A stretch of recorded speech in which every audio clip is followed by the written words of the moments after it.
Do you love to travel but worry that it might be causing you more stress than your body can handle? When your adrenals are unhealthy, even positive stress like travel can be difficult to manage. That's why we're going to give you some tips to make it easier. This is the Dr. Lam Show, where we talk about integrative medicine and how to apply it to our daily lives. I'm Dr. Jeremy Lam. I'm board certified in anti aging medicine as well as internal medicine.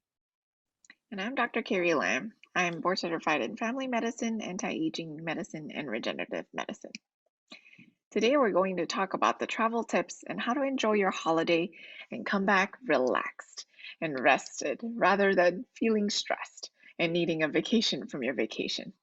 If you like this show, find it useful, please hit the subscribe button, give us a 5-star rating, and help us get found both on where you listen to podcasts and also on YouTube, as we want to help more people who are suffering from adrenal fatigue. So, we're going to talk about air travel first. Dr. Jeremy, tell us what people with adrenal fatigue can keep in mind when they get to the airport. Well, we all know that airports can be very, very stressful. And so, one important request that you can make if you have adrenal fatigue is to ask for an M&A, which is the Meet and Assist. And so, this is a service that the airline company provides for free. And it's a very important request that you make. And make the request well ahead of time. So, when you get to the airport, of course, you could you can ask for this service. Now, when you do get to the airport, sometimes, doing a curbside check-in is better than going all the way to the counter, so then you don't have to lug the luggages around. Number two is that, if you want to be able to travel and have less stress, get luggages that have wheels. And nowadays, most people do have them. You also want to be able to get a luggage that's big enough so that you can sit on it, right? So then you can actually rest if you're waiting around for a long time. And the most important thing is to have a designated travel companion whose job is to be well organized to take care of you each step along the way. Yes. And so it's very good to make sure you have a family member or a support system, as they will be your um, advocate in helping you get what you request. And so when you are getting your seat assignment, if you need to use the bathroom frequently, then yes, get something near the aisle. Or if you would like more privacy and it's a short flight, then yes, you can get something near the window. But make sure that the shades are down so you don't get the direct exposure from the sunlight. Or if you are near a crying baby, for example, that might have sounds that you might not desire, you can always ask for a seat transfer. And there are many things you can do on that level. In addition, there are also things that you can do when you get on the plane. Um, and so that is for now during COVID times, definitely wearing a mask, but staying very hydrated before and even during. Okay. You want to make sure you drink lots and lots of water. As when you get up there, you can get very dehydrated very easily. And so staying hydrated is very important. Dr. Jeremy, what is there to do when you get to the gate? When you get to the gate, make sure you find a place that's quiet and do some adrenal breathing exercises. Also, listening to some music or whatever things help you to relax. Make sure you still go to the bathroom frequently and immediately before you board. And sometimes you can ask for pre boarding so that you can be ahead of the line. The whole point, again, is to have all these things assigned to your travel companion who is in charge of you. Now, once you get inside the plane, sometimes planes have natural lighting, whether it's a light blue or yellowish light. And this can be very peaceful, and you can surround yourself with this type of lighting. Again, make sure when you're on the plane to still do a lot of adrenal breathing exercises and to always have a glass of water or water bottle with you and staying hydrated because the air on the airplane can be very dry. Make sure that you also stay warm, as when you get to higher altitudes, the temperature can get much colder. And so you don't want to catch a cold. And if you have a lot of temperature regulation issues, bring a blanket or bring some pillows for your neck so that you are comfortable. What is key also is to bring eye masks and also earplugs because you never know who you're going to be sitting next to. And it's great to use noise reduction. And if you are doing a long haul flight, to have a good melatonin production when you are in a darker situation. And so having eye mask can help you sleep much better.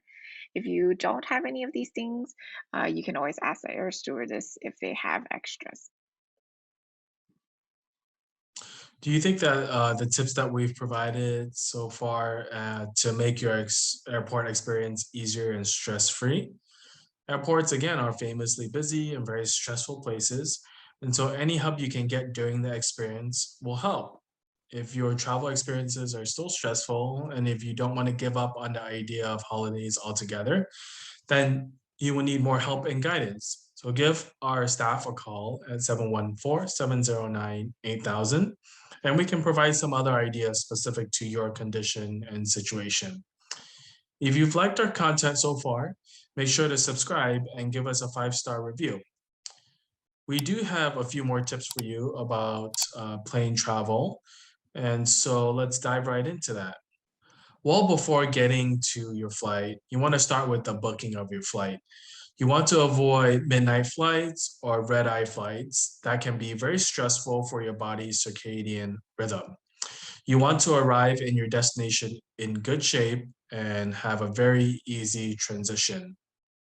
You want to also avoid flights that have a lot of transits and try to get more direct flights. When choosing your flight time, you want to avoid traffic as well. So you want to avoid heavy traffic hours so then you can get to the airport more peacefully. Make sure to have the water available, but also food in your pocket before you go, as snacks should be properly scheduled out, especially if you have tendency to being hungry every 2 to 3 hours. And nowadays, airports do have stricter rules, so be careful to check each airline's rules before you bring any of these things. And so be very careful on what you bring and go on each website and know that each airport and each airline has their own different rules for food and also liquids that can be brought. Make sure to also look in the to the airport that you know so that you can plan ahead of time where the bathrooms are or how you get to the airport and know what to take and how to prepare yourself for air travel. Now, I know a lot of people when they travel have to think about supplementation that they take and how do they plan for that. This can be quite challenging, especially for those who have a lot of supplements on their regimen. Now, if a person is strong, then you can decrease the amount of supplements that you're taking. But if you have a weaker constitution, then I would possibly recommend increasing the supplements before they travel to especially increase the reserve, right? And sometimes I would sometimes advise reducing the supplement load for a period of time as well to reduce the metabolic overload and not congest the liver. So that's very important strategic decision whether to actually increase or decrease the supplementation depending on how and where your body's at in the recovery process. And make sure to check your supplements in, especially if they're liquids, because you won't be able to carry them onto the flight with you, especially the bigger bottles. When you do check them in, I suggest to double Ziploc them because you don't want them to leak. And definitely, you can compile them just based on the number of days that you have by compressing them into little pill boxes, or you can just bring the whole bottles too. That's also okay. But the main key is to talk to your doctor about it or talk to your coach about it in order to see what would be key for you to actually continue or not, depending on the length of time your vacation is and how stressful it will be and what you need to bring. It is always advised to be able to continue your supplements, especially if it is helping your recovery and giving you a good maintenance dose, especially if you're going to be doing lots on your vacation and having having an ability to deal with stress is very important, and that's what the supplements can do for you.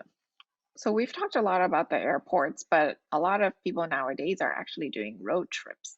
And so when you are going in a car, just know that car travel can also be very, very stressful for someone with adrenal fatigue, especially because it does take a much longer time.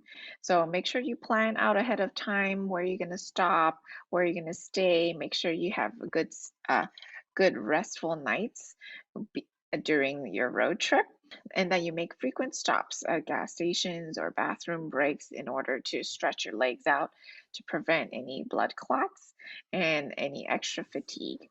Make sure you always have a travel companion that you can travel with so that they can keep you awake, but also you can keep them awake and be safe while you're traveling in order to make it more enjoyable. So, we've talked a lot about traveling, and it's important to know to be organized and prepared ahead of time if you want to travel with adrenal fatigue.